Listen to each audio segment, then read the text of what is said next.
Bonsoir, je suis heureuse de vous accueillir ce soir au Musée d'art et d'histoire du judaïsme. Donc on est dans une merveilleuse salle du musée, la salle médiévale, et on se retrouve ce soir avec Gérard Garouste, artiste, bonsoir. Bonsoir. Peintre, sculpteur, et Rivon Crigier, bonsoir. Bonsoir. Rabbin, docteur en sciences des religions, auteur. Et donc on se retrouve ce soir ici pour, à la veille de la Pâques juive, de Pessah, de parler de ce récit de la Haggadah, et notamment de la Haggadah aux 4 visages, ouvrage qui est né grâce au dialogue entre Gérard Garouste et Rivon Crigier, et qui a donné lieu donc à la publication de cet ouvrage que je vous montre, et aussi à un portfolio dont on va parler tout à l'heure, et publié aux éditions InPress. Et donc ce soir, on va s'intéresser un peu de plus près à la Haggadah et à la Haggadah aux 4 visages. Donc je pose tout de suite une première question. C'est quoi la Haggadah? Marc-Alain pardon. Rivon. Alors, la Haggadah, ça veut dire le récit. Et le terme que je préférais utiliser, c'est transmission, parce que c'est le terme le plus parlant pour parler de ce qui se passe à la soirée du Seder, le banquet familial qui se tient d'année en année. Car au fond, c'est quoi la Haggadah? C'est un document qui a été constitué au fil des âges, surtout dans les premiers siècles de notre ère, dans lequel des personnages apparaissent et le sujet principal, c'est la transmission d'une génération à l'autre. Et le terme même Haggadah est tiré d'un verset de l'Exode où il est dit « Tu enseigneras, tu transmettras à ton fils. Vehigadta levincha » Et on entend dans l'hébreu le mot Haggadah. Il s'agit bien de faire passer le contenu d'un message, d'un récit fondateur à la génération suivante, et c'est l'objet de la soirée pascale. Et alors, la prochaine question, c'est pourquoi la Haggadah aux 4 visages? Je vous la pose à vous, Gérard. Bien, parce qu'à un moment donné, dans le texte, il y a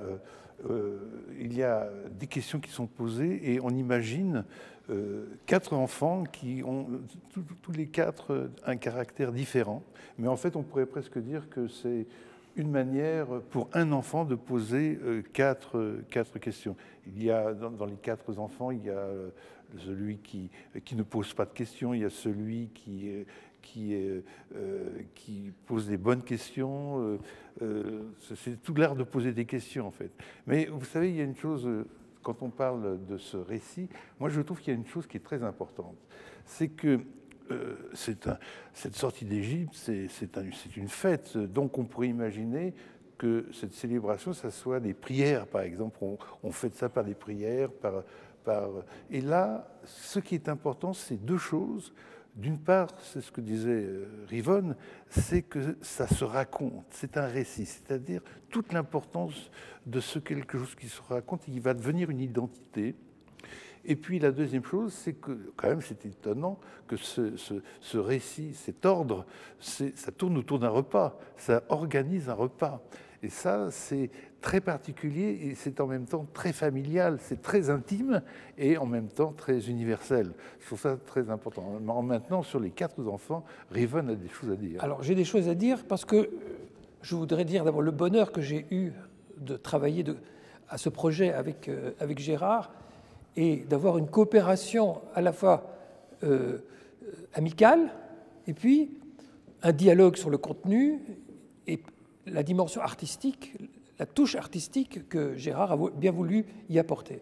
Or, sur cette couverture, précisément, on voit les 4 enfants dont il est question dans le récit, les 4 enfants, les 4 types d'enfants auxquels s'adresse le message.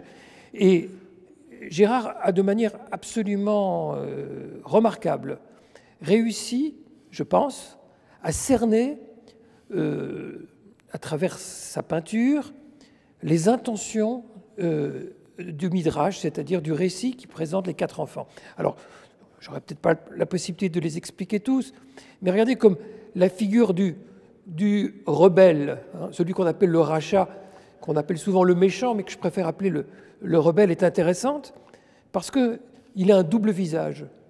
Il n'est pas tout noir, tout obscur.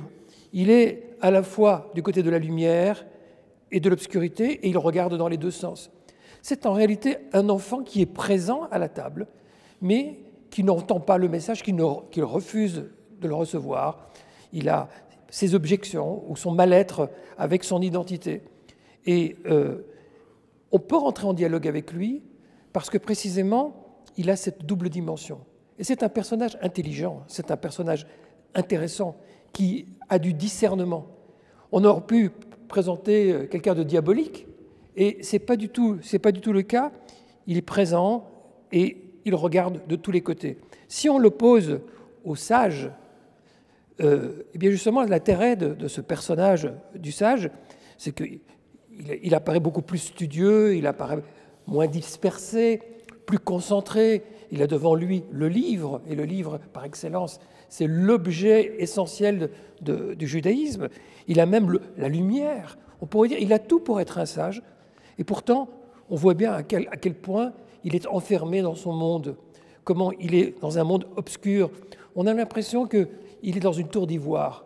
Et il n'y a pas de manichéisme, puisque le sage, avec toute sa sagesse, a besoin de se relier aux autres. Et il a ici un personnage beaucoup plus vivant, mais qui est déconnecté. Donc il y a une dynamique qui se passe entre ces quatre types d'enfants. Et au fond, comme l'a bien expliqué Gérard, c'est tout l'enjeu pédagogique de la soirée, réussir à toucher les âmes en ayant conscience que les interlocuteurs sont de nature différente. Il n'y a pas de bonne transmission sans la prise de conscience de à qui on s'adresse, dans la pluralité des écoutes. Voilà, je pense, l'intérêt. Et je voulais donner ce côté pluriel, ce côté pluraliste. Et les quatre banim, harba banim, on peut en entendre en hébreu aussi harba panim avec un P pour dire les quatre visages et pas simplement les quatre enfants. Et donc on peut dire qu'il y a un dialogue entre ces quatre enfants.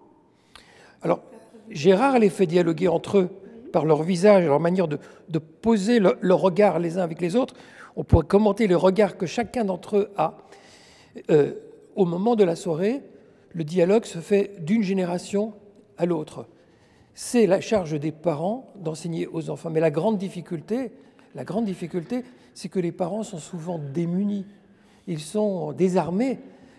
C'est un des paradoxes de la soirée pascale, c'est qu'on est héritier d'une lourde tradition au sens très chargé et qu'on n'a pas toujours les codes pour pouvoir les transmettre.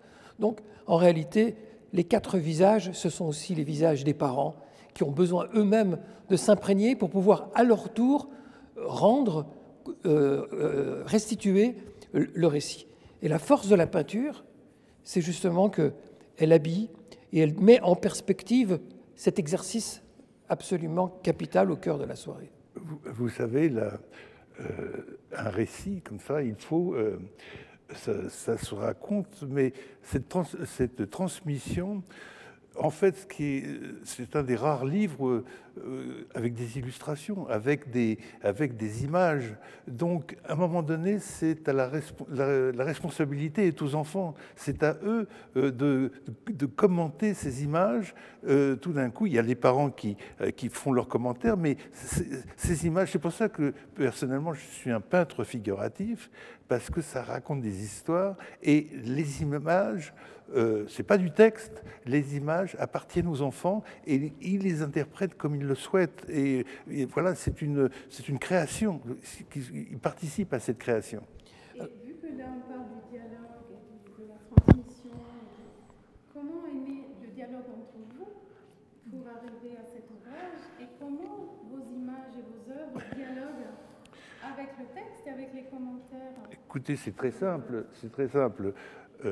Rivon avait l'intention, il va pouvoir nous le dire pourquoi, mais Rivon avait l'intention de faire un commentaire de cette Haggadah qui est assez classique comme principe de faire, il y a toujours eu des Haggadotes, et Rivon, tout d'un coup, me fait le plaisir de me commenter toutes les illustrations de cette Haggadah, parce que justement, dans la tradition, ce livre cette fête, ce seder dure toute la nuit. Il faut que les enfants soient présents. On va trouver des moyens de les distraire par différents processus. Et donc Riven me dit, est-ce que tu serais d'accord de faire le jeu des planches de cette Haggadah? Et je lui dis oui, bien sûr. Donc, mais pour cela, il fallait que je parte des commentaires de Riven. Je n'allais pas prendre une Haggadah, n'importe laquelle. Je sais pas. C'est vrai qu'il y a un texte classique, mais pour moi, ce qui était très important, c'est le commentaire de Riven, qui est très particulier, et je voulais que mes planches illustrent, soient proches, soient une interprétation du commentaire de Riven. Alors, moi, j'ai une autre version. D'abord, nous avons eu l'occasion, l'un et l'autre, de travailler ensemble sur la Megillah d'Esther, le rouleau d'Esther, que Gérard a peint sur parchemin. C'est une œuvre absolument magnifique. On était très heureux déjà d'avoir cette première coopération. Il y a un exemplaire qui se trouve au musée. Grâce à une donation très généreuse de Georges-Henri Lévy. Et effectivement, on a ces planches merveilleuses au musée. C'était une première coopération. Et puis, quand on a fait ça et que j'ai commencé à travailler sur la Haggadah, je me suis dit, moi j'ai une bonne question pour le Seder et je vais la poser à Gérard. Et je lui ai dit, Gérard, dessine-moi un agneau. Et c'est ainsi que l'histoire a commencé. Bon, je mets un peu de légende en faisant dessine-moi un agneau. Oui, alors, l'agneau qu'il a dessiné, dans ce qu'on appelle un cul de lampe, comme illustration dans la Haggadah, je l'adore. Je l'adore parce que cet agneau a un visage humain. Et quand on y réfléchit, l'agneau pascal, l'agneau de Pâques, c'est d'abord une idée juive, c'est d'abord une prescription de la Torah. Or, c'est le grand absent du Seder de Pessah. Il n'y a plus d'agneau pascal aujourd'hui. On fait tout un banquet autour d'un agneau qui n'existe plus. Et il n'existe plus parce que le temple n'existe plus. Et tout à coup, toute la perspective du récit est projetée dans l'histoire, ce qui s'est passé et ce vers quoi il faut tendre. Et puis il y a ce pauvre agneau qui est consommé, mais il n'a rien demandé. Le pauvre, j'ai envie de dire, il est le dindon de la farce. Il est l'innocence même. Et dans la Haggadah, tout à la fin, les gens chantent des chants populaires et l'agneau revient de manière tout à fait surprenante comme victime, la première victime symbolique de toute l'histoire de la violence, des cycles de la violence de l'humanité. Et puis ça termine par la victoire ultime du Saint béni soit-il qui a réussi à vaincre l'ange de la mort. Et là, on trouve une thématique qui va être reprise par les chrétiens, où l'ange va être symbolisé par le Christ, et il va y avoir un combat contre la mort. On voit à quel point il y a une continuité entre la tradition juive et dans la thématique de la Pâque, comment le christianisme s'est en quelque sorte enraciné sur la tradition juive pour développer cela. Et alors, j'ai un joker que j'ai amené pour Gérard, je vais voir ce qu'il en pense. J'ai amené un autre agneau qui est de Van Eyck et qui se trouve à Gand, en Belgique, l'agneau mystique. Et il a aussi un visage. Eh bien, je ne sais pas si Gérard était inspiré de Van Eyck ou pas, mais en tout cas, il lui a donné un autre visage. Un visage, je trouve, personnellement, beaucoup plus émotif que celui de Van Eyck, mais c'est assez intéressant de voir à quel point il y a aussi une sorte de continuité dans l'art. Oui, mais en tous les cas, il est très... il a une dimension très spirituelle, quand même très... il n'existe pas cet agneau-là. À la limite, le mien, il est inquiet. Absolument. Il est beaucoup plus juif, alors que Jésus était juif. Mais il est très incarné, il est très émotif, ton agneau. Oui, alors que là, lui, il est dans une autre dimension. Dans la gloire. Oui, dans la gloire, exactement. Oui. Retrouver l'agneau. Oui. Oui, là aussi, c'était une invitation de Riven, de tous les commentaires, toute cette suite de commentaires à travers toute la Haggadah, de faire régulièrement des petites encres, en plus des planches tout d'un coup une petite chose qui illustre un petit peu le passage. Là, il s'agissait donc de l'agneau. Tout d'un coup, ça va être la manière de boire une coupe de vin. Alors, à chaque fois, c'est l'occasion de faire une petite encre, là aussi pour distraire. C'est une distraction et ça clôt un peu le chapitre. Vous voulez peut-être montrer une des planches dans le portfolio et Alors, dis-nous laquelle tu préfères. Ah, moi, j'adore la mer Rouge. La mer des joncs. Oui, tout la à mer fait. des joncs. Je crois que c'est celle-là. Non, Dayenu. Alors, la mer des joncs. Alors donc, ce portfolio, il y a autant de planches que de... Donc ça reprend toutes les planches de cette Haggadah. Et c'est un portfolio voilà, qui est en 70 exemplaires. Et donc, chaque planche, comme c'est un livre de bibliophilie, ce sont des lithographies. Et avec donc pour cette portfolio, Rivonne a réécrit un commentaire très serré de cette Haggadah. Et là, par exemple, donc Dayenu, il s'agit du passage de la mer des joncs avec tout le peuple de l'Ibn Israël. Et donc, voilà cette planche. Je peux peut-être la tenir et puis... Voilà. Alors, bon, écoutez, vous l'aimez beaucoup, j'en suis ravi. Je l'aime beaucoup, j'aime ses visages. Donc, peut-être, vous pouvez nous dire un peu... Oui. Puisque Gérard a commenté mon Haggadah avec des peintures, moi, je voudrais commenter ces peintures et dire que j'aime aussi beaucoup ce dessin. D'abord, il y a la marque de Gérard avec les bleus. Il y a beaucoup de bleus dans les tableaux de Gérard. C'est une couleur de prédilection, tu vas peut-être nous en dire un mot, mais pour la mer, bien sûr, même si on parle souvent de la mer Rouge, ça s'imposait. Mais regardez, ce qui est extraordinaire, d'abord, c'est la curieuse perspective. On se serait dit, quand la mer s'ouvre, il faut passer entre les vagues, et maintenant, on passe d'une vague à l'autre, comme si toute l'histoire juive, c'était des grands moments de noyade. On sortait d'une noyade et puis on repassait par à travers une autre noyade. Il a complètement inversé la situation normale. Et ce qui est extraordinaire aussi, c'est remarquable quand même, la femme précède le mari. Ce n'est pas souvent le cas dans les tableaux anciens. Et les enfants précèdent les parents.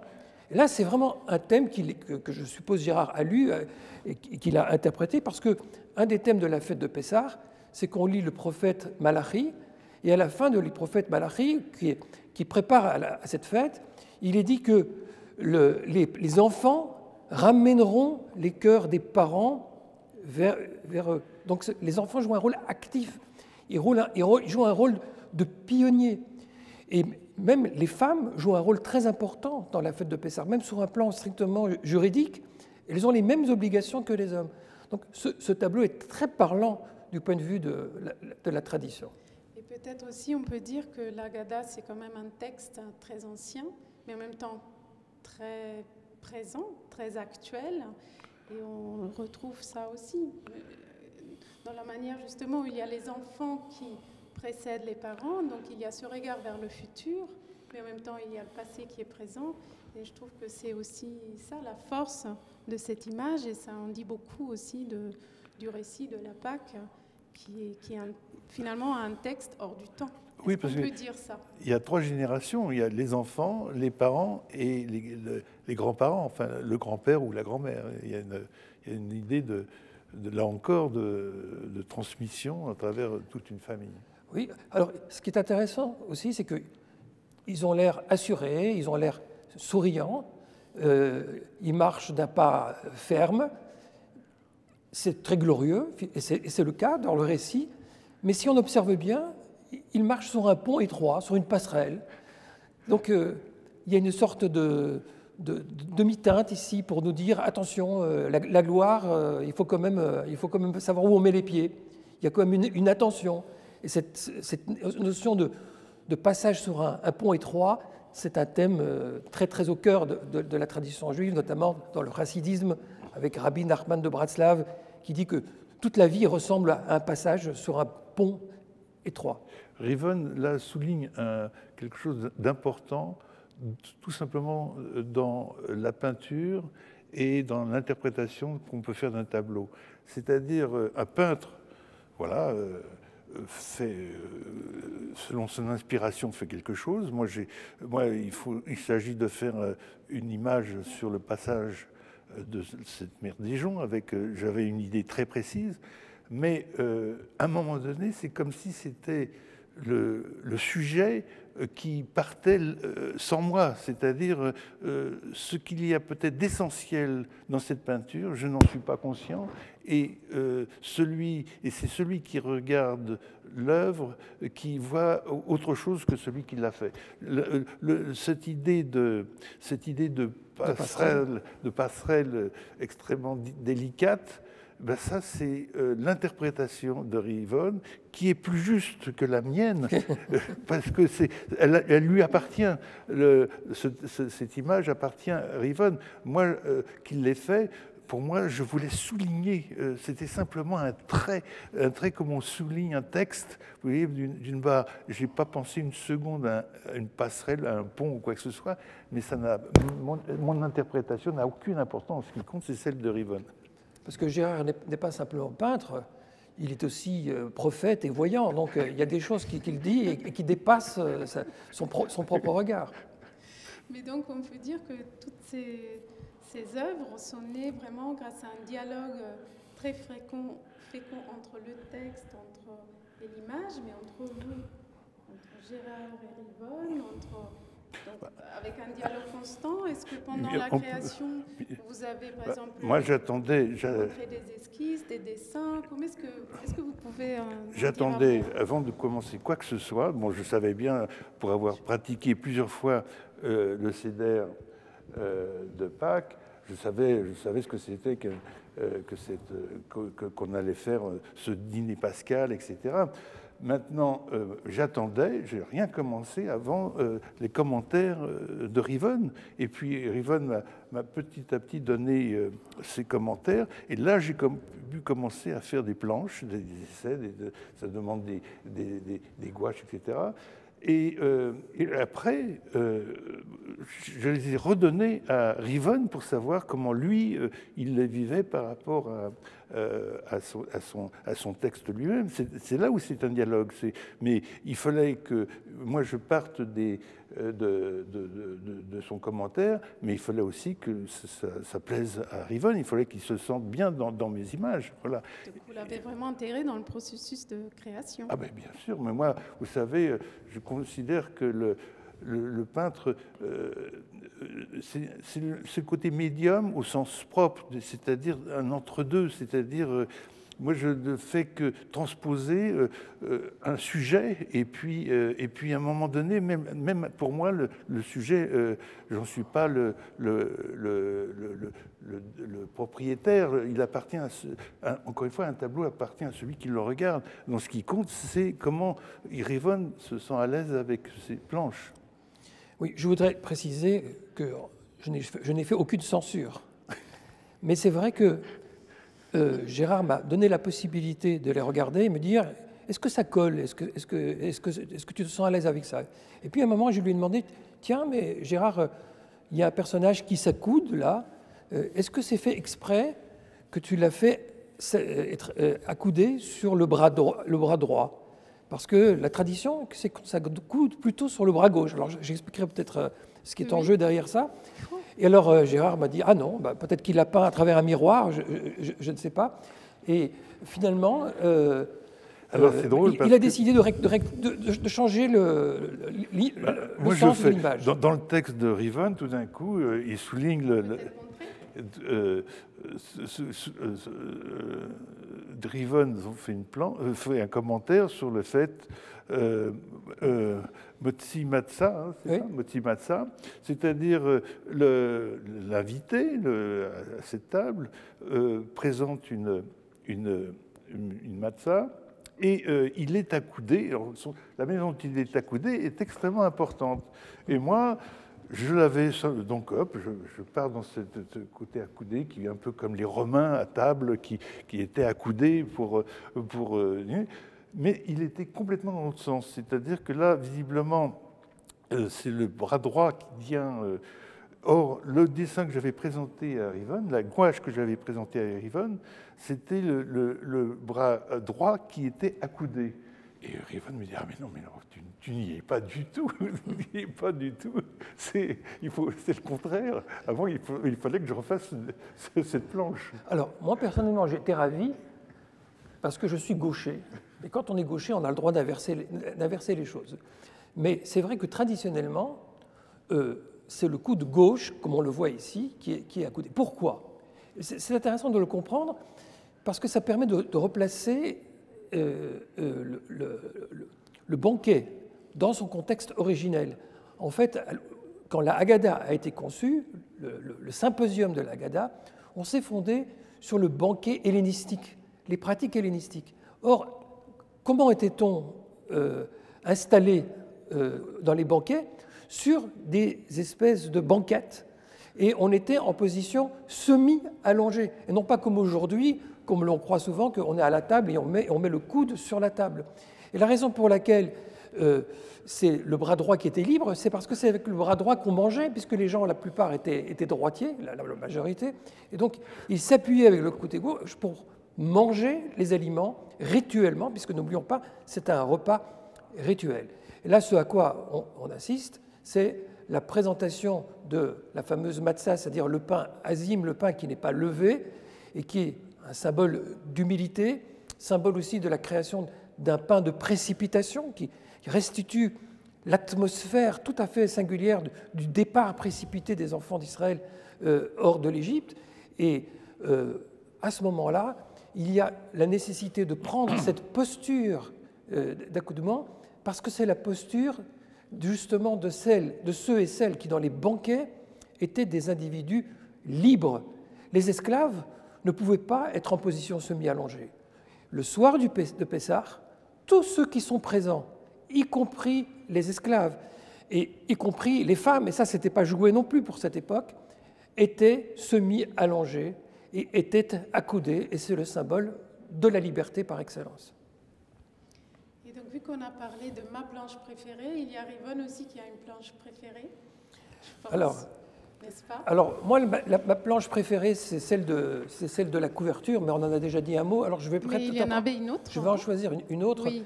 C'est Yahatz. Tout à fait. Celle qui est... c'est celle-là que tu tiens là, oui.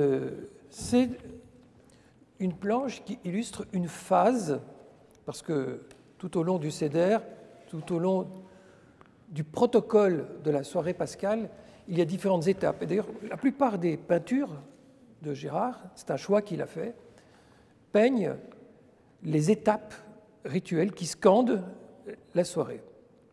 Et pour moi, c'est un moment très fort en soi, parce que c'est un moment insolite, et je trouve que Gérard réussit dans cette peinture à restituer ce moment insolite, où on prend cette fameuse matzah, ce pain rituel, qu'on l'on brise en deux parties, comme si on refusait le principe de totalité, comme s'il fallait ouvrir une voie, une brèche dans quelque chose pour générer quelque chose de neuf. Et en effet, c'est cette séparation du pain qui va couper en deux parties la soirée. Une première partie autour de la narration, de la transmission, comme on en a parlé tout à l'heure, et l'autre, la seconde partie de la soirée qui est plutôt rituelle et qui représente le moment ultime, le moment de l'achèvement, le moment finalement de l'utopie. Il y a le présent, il y a le futur, il y a une tension qui est créée dans le Seder dès le départ, parce qu'entre le moment présent et l'avenir. Et il a réussi à faire ça jusque dans les lettres. Alors là, je ne sais pas de nouveau s'il a été médium ou prophète, mais regardez comme la dernière lettre du Yahatz, qui parle de rupture, est chargée d'une haute symbolique, parce qu'on a ici un tzadé, une lettre finale. La lettre finale, parce qu'en hébreu, il y a certaines lettres qui s'écrivent de manière différente quand elles sont à la fin d'un mot. Et ce tzadé est final, et puis il lui a ajouté un autre trait, qui est le trait de la même lettre lorsqu'elle n'est pas finale. C'est-à-dire que dans la même lettre, on a ce qui est la lettre existe présente et la lettre que l'on met tout à la fin. Donc il a réussi à recréer cette tension dans la lettre. Et ce n'est pas n'importe quelle lettre, c'est la lettre par excellence qui s'appelle tzadé, c'est-à-dire le tzaddik, le juste. Le juste, c'est quelqu'un qui a le cœur brisé, qui a le cœur ouvert, c'est-à-dire c'est quelqu'un qui ne se croit pas parvenu, qui ne se croit pas entier. Et il y a même une rupture entre cette lettre finale et ce petit bout qui doit se rajouter. J'ai envie de dire que avec cette lettre, il a réconcilié le présent avec l'avenir et il a permis au tzadi de faire sa route. Et puis, dernier commentaire, il a ajouté justement un personnage qui a un bâton, qui est en route, qui chemine, qui va du présent à l'avenir. Or, il se trouve que dans l'Exode, on raconte que normalement, il faudrait consommer l'agneau pascal debout avec un bâton prêt à prendre la route. C'est un thème qui est très présent, c'est aussi celui de Jacob qui traverse le fleuve pour advenir à lui-même, devenir Israël. Je soupçonne Gérard de s'être lui-même représenté en route dans cette illustration. Mais ça, peut-être qu'il va nous en dire un mot. En tous les cas, avant de répondre à cette question, ce qui était très important, génial dans l'hébreu, c'est qu'en effet, les mots, avec les racines des mots, ça nous invite, comme le dit Rabelais, à des étincelles, comme des silex qu'on frotte les uns contre les autres, et ça fait des étincelles. Les mots sont... Une racine invite... Donc un mot, c'est déjà génial, mais les lettres elles-mêmes nous invitent... Alors pour un artiste, encore une fois, même les lettres sont une source d'inspiration. Alors déjà, lire un texte qui se compose de plusieurs mots, c'est une source d'inspiration, mais chaque mot est étonnant par ses racines et par ses concordances. Et les lettres, en effet, une lettre, le lamed par exemple, qui à l'origine était un pique-bœuf, c'est déjà toute une histoire, et chaque mot, chaque lettre, on pourrait faire, d'ailleurs ça a été fait, écrire des romans sur chaque lettre. Voilà. Alors maintenant, le personnage, oui, ce personnage qui marche, c'est en tous les cas un personnage que j'aime beaucoup, qui est avec sa besace et son bâton, et qui est en chemin, et je l'ai souvent représenté dans mes peintures. Avec un détail important où j'avais fait une erreur aussi, comme pour cette fête de Pessah, c'est que, vous savez, un enfant, quand il dessine la lune, il fait plutôt un croissant de lune. On comprend bien, un croissant de lune, c'est une lune, quoi. Or, il se trouve que la nuit de Pessah, c'est une pleine lune. Donc, il a fallu que je modifie ma demi-lune pour faire une pleine lune. Voilà. Avant de continuer, je voulais dire une chose aux amis qui nous écoutent à la maison. Vous pouvez poser des questions via Facebook et à la fin, on aura un temps pour poser vos questions en direct. Donc, n'hésitez pas de poser toutes les questions que vous souhaitez. Oui, à la fin du rouleau d'Esther, tu as aussi représenté un personnage en route avec son bâton qui chemine. Écoute, dans ce personnage qui chemine, en fait, moi ce que j'aime dans le Talmud, c'est le côté halachique, le côté halacha. Il y a l'idée de marcher, d'être en chemin. Donc, il y a, dans cette halacha, il y a l'idée de maîtres en marchant, qui discutent des versets, des lois qui peuvent s'en... Et ça, j'aime beaucoup l'idée que ce soit en chemin. Je trouve que c'est une belle idée. Je crois que c'est un thème très biblique que de savoir qu'il faut...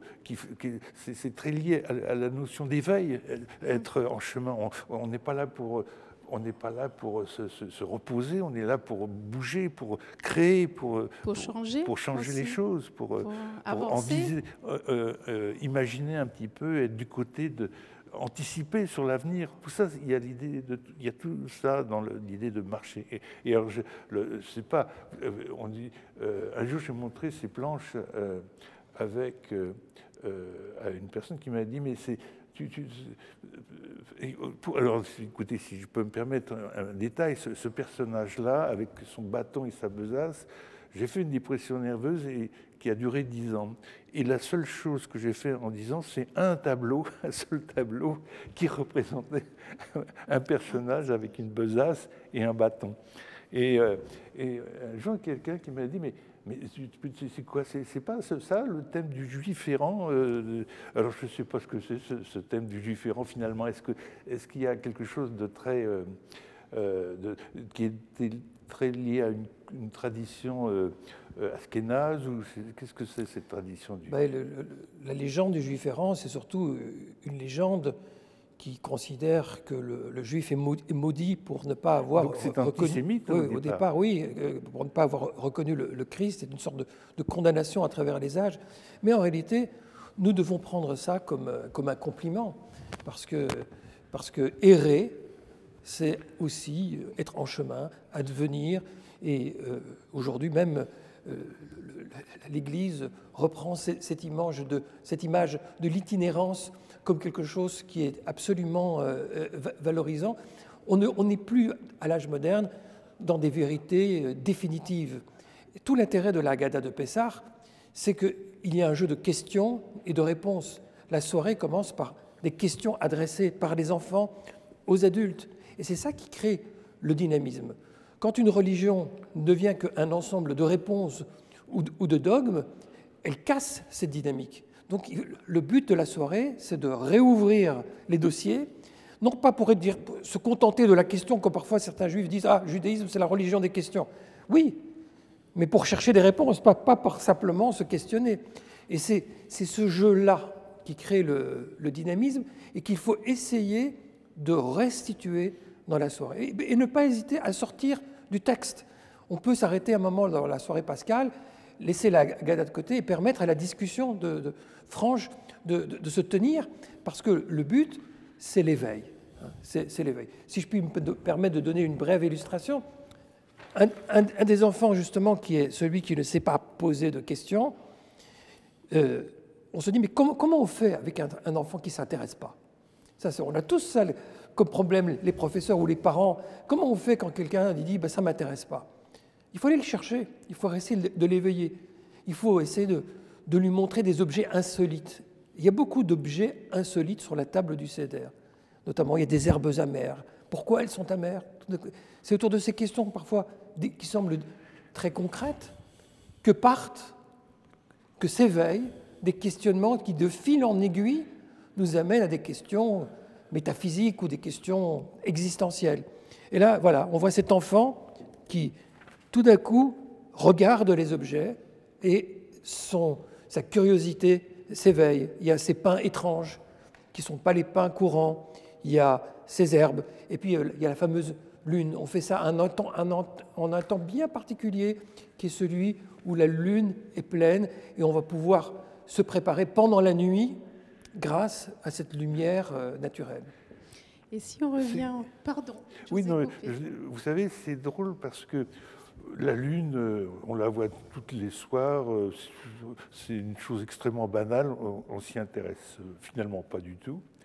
Et à travers tout d'un coup cet événement qui est le Seder, on prend conscience que la pleine lune, c'est quelque chose de très particulier, c'est très beau. C'est tout d'un coup, il y a toute la magie et tout le mystère de cet astre qui, tout d'un coup, se révèle. Il y a un côté révélation de notre nature, et ça aussi, c'est le Seder de Pâques. Et un côté dynamique, puisque la lune ne cesse de changer. Et on est de nouveau dans cette idée d'itinérance, de mouvance, de ne pas rester sur des certitudes. Oui. Mais d'ailleurs, sur un plan symbolique, la Lune représente un peu Israël, non? C'est-à-dire, elle est éclairée par la lumière, elle-même retransmet une autre lumière, et elle a différentes phases comme ça, non?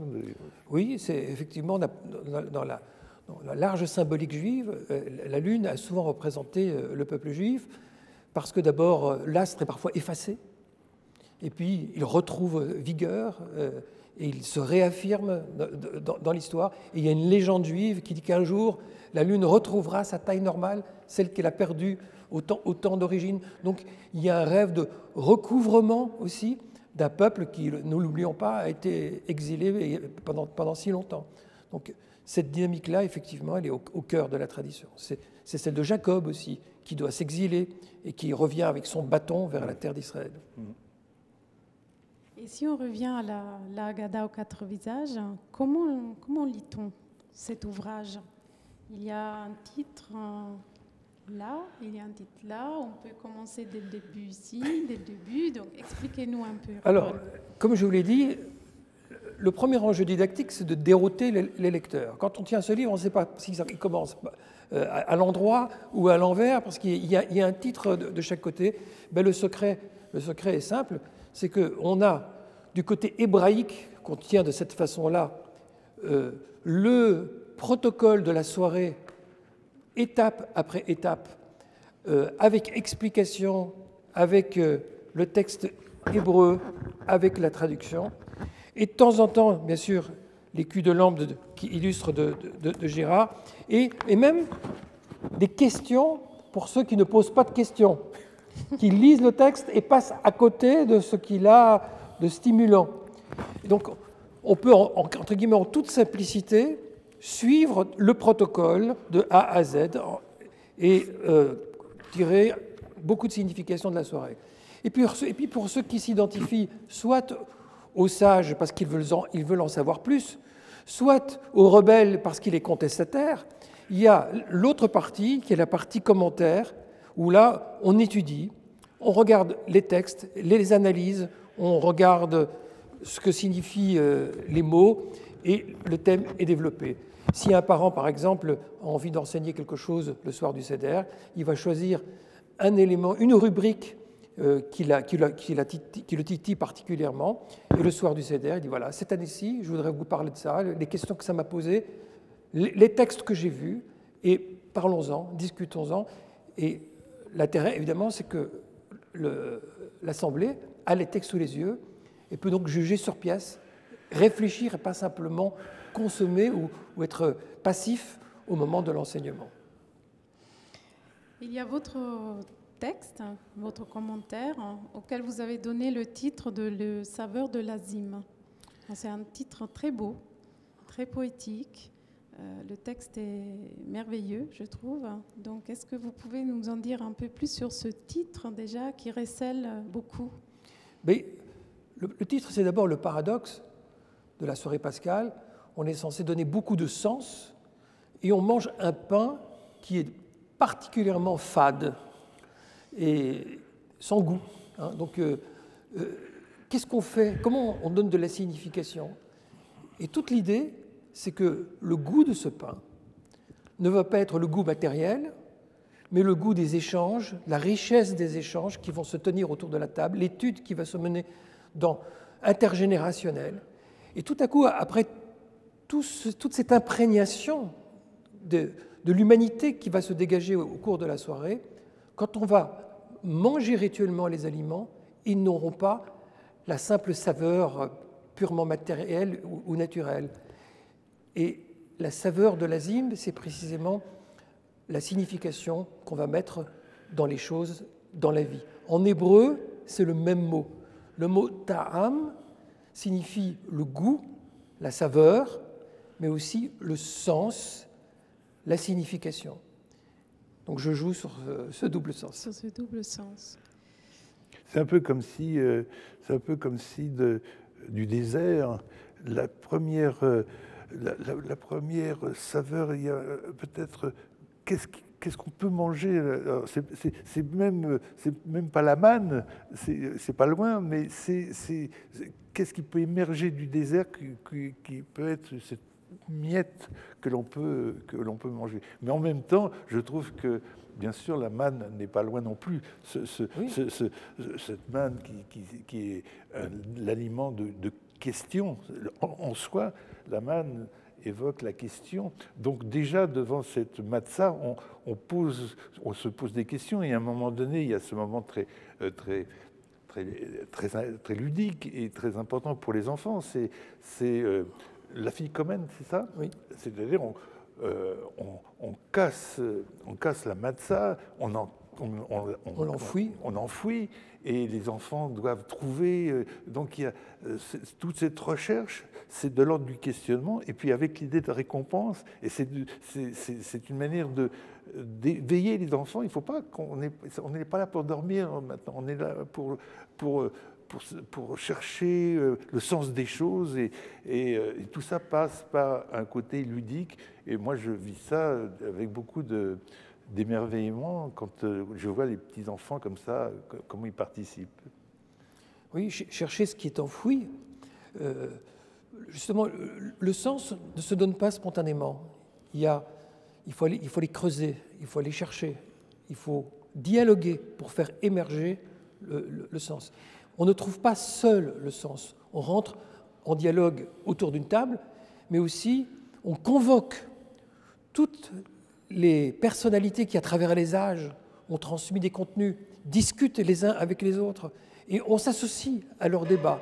Et c'est ce qui donne toute cette richesse et toute cette signification. Il y a une chose que j'ai découvert à travers cette pratique, ce repas décédaire, c'est que, en fait, ces questions sont sans fin. Il faut aller toujours plus loin. Par exemple, on pose une question, on donne une réponse. Ah bon, c'est très bien cette réponse. Et alors, peux-tu aller plus loin dans ta réponse? Il faut aller plus loin. Il faut creuser le texte.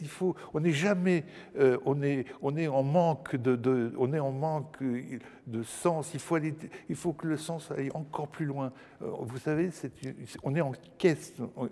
Il y a une quête comme ça. Il faut aller, faut faire travailler son. Donc, il faut aussi du courage. Je veux dire, le récit de la Pâque, c'est aussi une histoire de courage, de liberté, Et donc, j'avais une question pour vous, Gérard, c'est-à-dire, est-ce qu'il faut avoir quand même beaucoup de courage pour décider de suivre Rivon dans cette aventure, illustrer un récit qui est tellement ancien?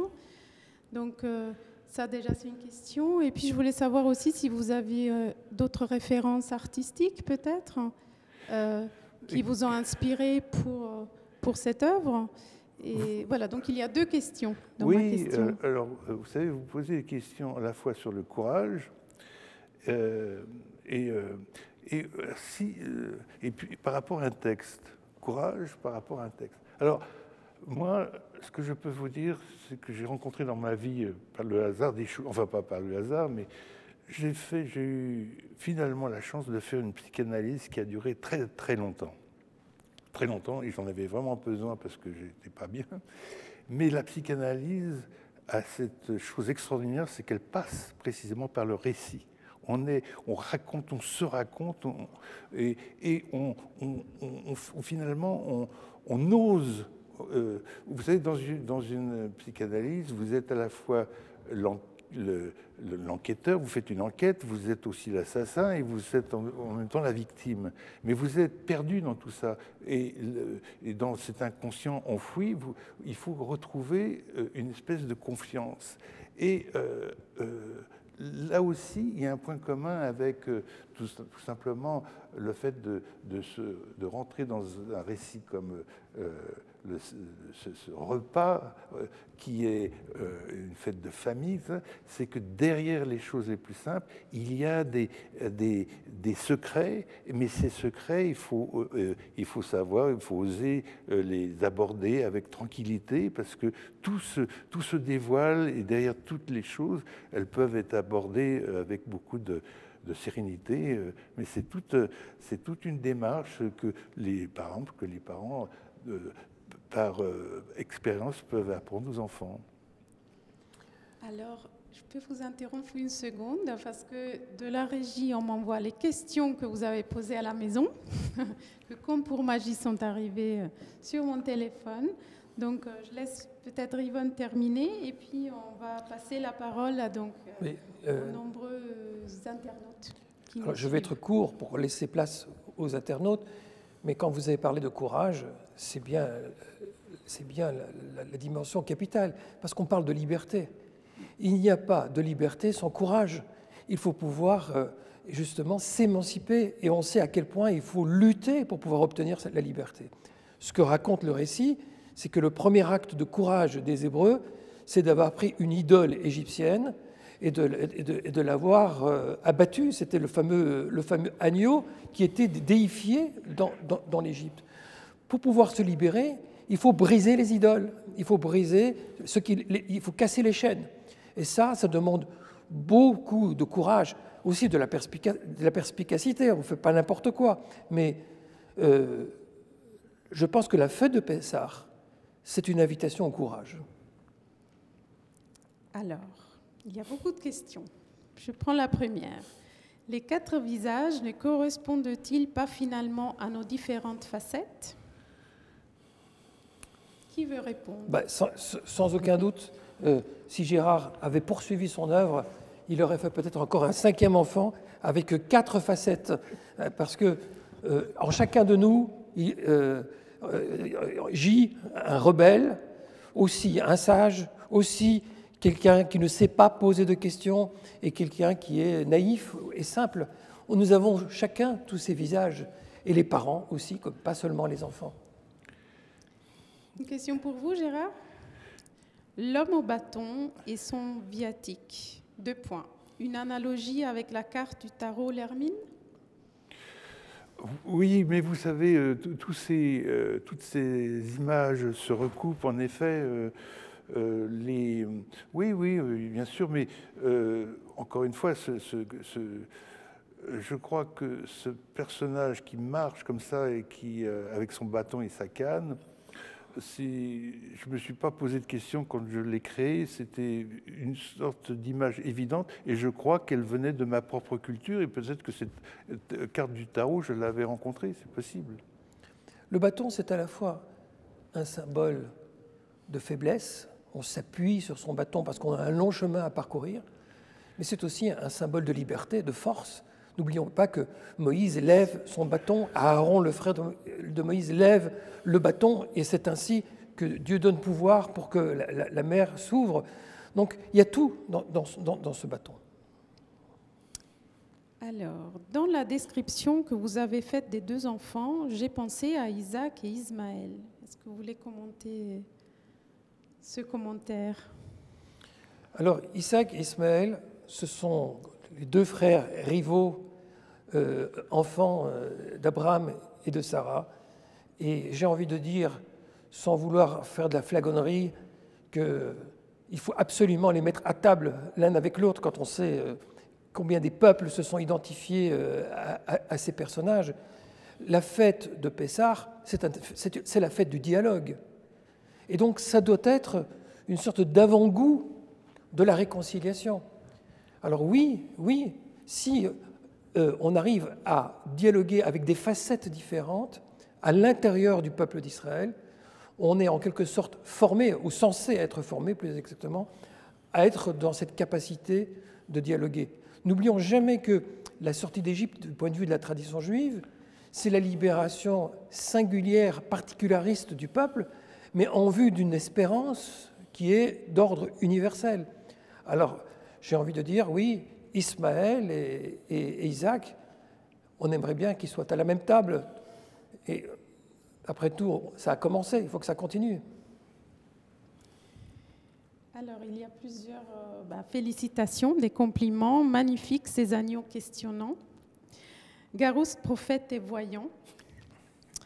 Bravo aux éditions InPress. Et puis, il y a un internaute qui nous demande s'il sera possible de réécouter ce si bel échange. Donc oui, ça sera possible sur Facebook. Et là, voilà, c'était un peu ça. Donc on peut conclure. On a encore quelques minutes. Donc c'est le moment de rajouter peut-être quelque chose qu'on n'a pas pu aborder, que vous souhaitez encore alors peut-être transmettre. Là, on est à la veille de la Pâque quand même. As-tu une planche que tu ne nous as pas encore montrée Il y a, je pense, ça serait bien. Il y a, je ne sais pas. Non, moi, je me suis beaucoup amusé. C'était parce qu'il y a un jeu aussi, tout simplement de faire une planche là, justement, ces planches comme ça, comme celles que vous aimez, là, elles ont une valeur symbolique assez forte. Elles représentent vraiment. Mais c'est pas je dirais que c'est pas les plus drôles. On est dans un repas pascal. Et ce que j'aime beaucoup, c'est toutes les planches que j'ai faites avec les coupes de vin. Les coupes de vin. Oui, oui. Alors, il y en a une, oui. Celle que tu avais là-bas tout à l'heure avec l'escalier. Alors là, oui, c'est pas une coupe de vin, mais en effet... Ici, il y a des coupes qui sont là aussi dessinées, parce qu'il y en a... Ça, voilà. Oui. Voilà, oui. Ça, c'est un petit peu... voilà. Alors, si tu permets, bien sûr. Il y a les fameuses coupes de vin dont parle Gérard. Il faut rituellement boire 4 coupes, et elles sont présentées au sommet. C'est la fin du CEDER. Le Nirtsa, c'est la conclusion. Et puisqu'on est en train de conclure, et là, il y a vraiment toute la symbolique de l'escalier imposant qui nous fait monter de degré en degré pour atteindre ce moment ultime et céleste où il y a une main qui se détache dans les nuages, la fameuse main divine. Dans le temple de Jérusalem, il y avait aussi un escalier très imposant sur lequel se trouvaient les Lévites et qui chantaient au moment de Pessah pour accompagner toute la cérémonie pascale.